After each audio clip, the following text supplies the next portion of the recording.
Alrighty, well, Hawks, we're going to work with an excerpt from Faulkner's famous story, A Rose for Emily, today. And our goal is that you're able to look at how the point of view of this story functions and how it influences the structure of the text and what is the meaning of the thing overall. Since we only have a shorter time today and we don't have time to do the whole story, there's an excerpt of each of the sections of the story here, so I thought it might be helpful if we read that together to help you with your lesson. So, the subject of our story is a dead Southern woman. She's really stuck in the past, and the world seems to kind of move around her. That I don't know if there's anybody in your life you know who's like that, but we're right at the turn of the 20th century, so she becomes a sort of tragic figure because her house is falling apart, her property starts to stink, and the town really wants to cover it up, but we're in that time from the past where we're very concerned about social norms and not insulting a woman. So the story recaps how this woman who was upper class mighty, Miss Emily Grierson, came to be pitied by the town. So you should be able to see it on your screen. I'm going to read it and you can work with that. When Miss Emily Grierson died, our whole town went to her funeral. The men through a sort of respectful affection for a fallen monument, the women mostly out of curiosity to see the inside of her house, which no one, save an old manservant, a combined gardener and cook, had seen in at least 10 years. It was a big, squarish frame house that had once been white, decorated with cupolas and spires.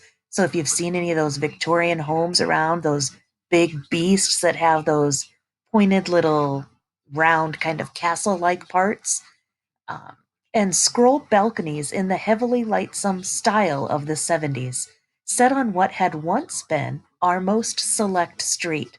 So think of the area of town that used to be the money area that you think of, but it's not anymore because it had once been. But garages and cotton gins had encroached and obliterated even the august names of that neighborhood.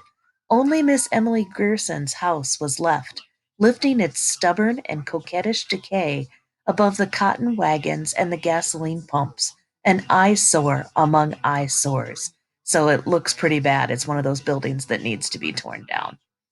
And now Miss Emily had gone to join the representatives of those august names, where they lay in the cedar bemused cemetery among the ranked and anonymous graves of Union and Confederate soldiers who fell at the Battle of Jefferson.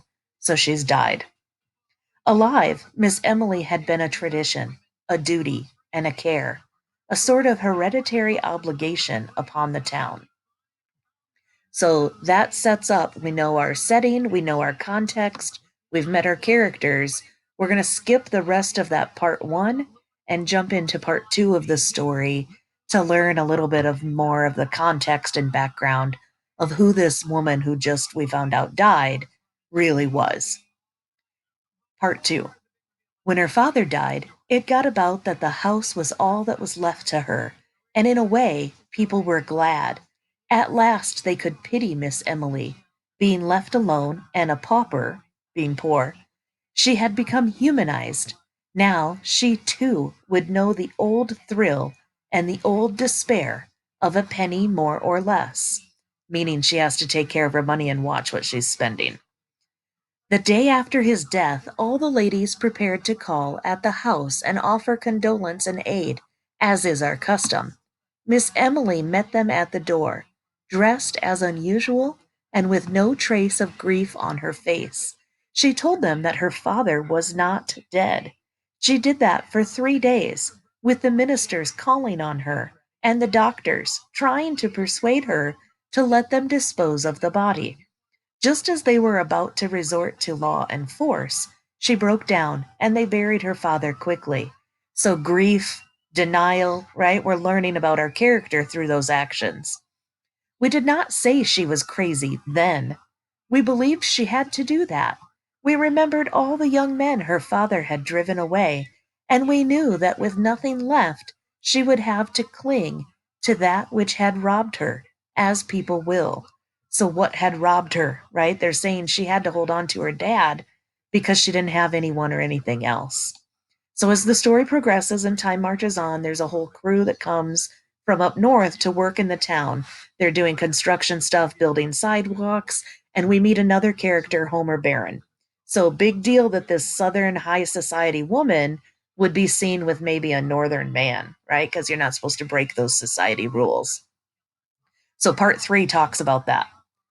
Presently, we began to see him and Miss Emily on Sunday afternoons, driving in the yellow wheeled buggy and the matched team of bays from the livery stable, describing horses. At first, we were glad that Miss Emily would have an interest, meaning like a love interest, because the ladies all said, of course, a Grierson would not think seriously of a northerner, a day laborer. So, not just is he from the north, but he's working like a hard hands kind of job. He's not a white collared upper class kind of northerner. She carried her head high enough, even when we believed that she was fallen. Do you know what a fallen woman is? Right? What would ruin a woman's reputation? They think she and Homer have been doing some things. It was as if she had demanded more than ever the recognition of her dignity as the last Grierson, as if it had wanted that touch of earthiness to reaffirm her imperviousness, like when she bought the rat poison, the arsenic. So think about what this story with the northerner coming and talking about we think she's been doing naughty things with him and has become a fallen woman is connected to this rat poison story that they're going to tell that version now. Why are they connected? So we skip to part 4, where it's talking about what the rat poison story is. We all said, she will kill herself. And we had said it was the best, it would be the best thing. Whoa, right? Think about what that means when somebody's like, yeah, the best thing that person could do would be to commit suicide. When she had first begun to be seen with Homer Barron, we had said, she will marry him. Then we said, she will persuade him yet, because Homer himself had remarked he liked men, and it was known that he drank with the younger men in the Elks Club, that he was not a marrying man. That's a big, important sentence. Do you get what that's saying about Homer? He's not a marrying man. He likes to hang out with the younger guys at the Elks Club. He says he liked men, and the town is saying, we think she will persuade him. Remember, it wasn't like it is now where you could be openly out at this setting of this story. At first, nothing happened.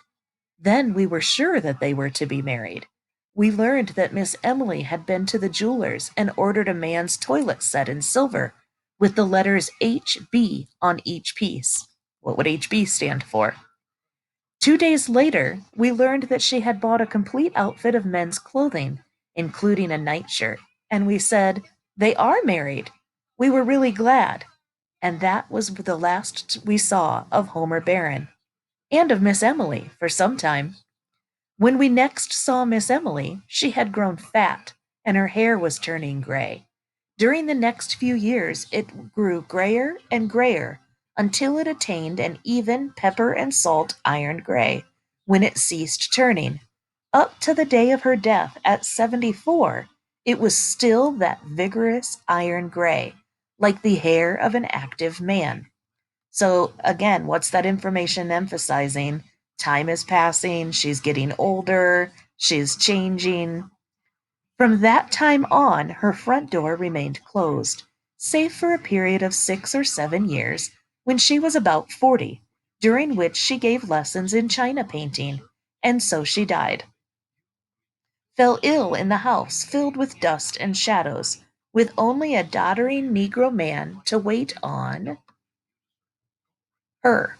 We did not even know she was sick. We had long since given up trying to get any information. So they had been trying to find out from the servant, the Negro there, about her. They've stopped doing that. They didn't even know she was sick when she passed away. So this again is giving us context. Why are they telling us this about the character? Why is this being told now? So the last section, part 5, picks up from the beginning. We're back after the time of her death instead of finding out more about her where we flipped back to those flashbacks. Already we knew that there was one room in that region above stairs which no one had seen in 40 years, and which would have to be forced. So it was locked or stuck. They had to fight to get in there. They waited until Miss Emily was decently in the ground before they opened it. Still have to be respectful, right? The violence of breaking down the door seemed to fill this room with pervading dust, a thin, acrid pall, as of the tomb. So, like a light layer of dusting is everywhere. So, it's been closed up for a while. So, seemed to lie everywhere upon this room, decked and furnished as for a bridal. So, it looks like it's set up for like an initial couple coming home, set up as the main bedroom for that new couple that's newly married. Upon the valance curtains of faded rose color, upon the rose shaded lights, upon the dressing table, upon the delicate array of crystal, and the man's toilet things backed with tarnished silver. Silver so tarnished that the monogram was obscured. So you've seen when stuff gets old and they get the like brown spots on the silver stuff? It's tarnished like that and it's blocking, obscuring the engraving on the back. So what would be on the back of that silver? We were told something earlier in the story, right? That would help us.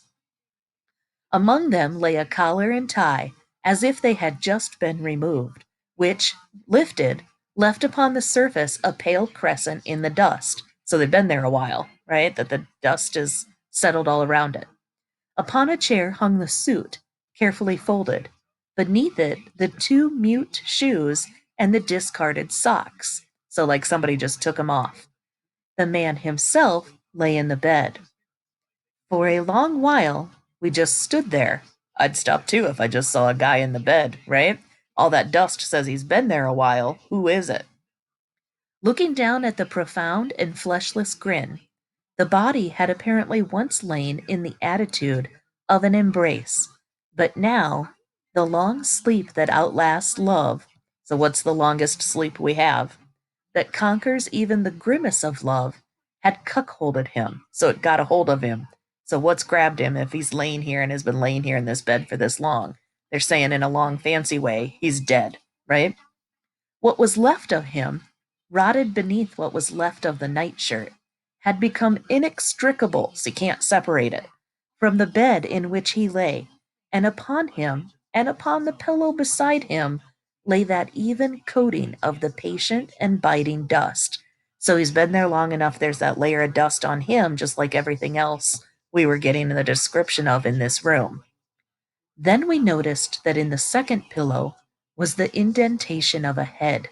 One of us lifted something from it, and leaning forward, that faint and invisible dust, dry and acrid in the nostrils, so it smells a little, we saw a long strand of iron gray hair. What?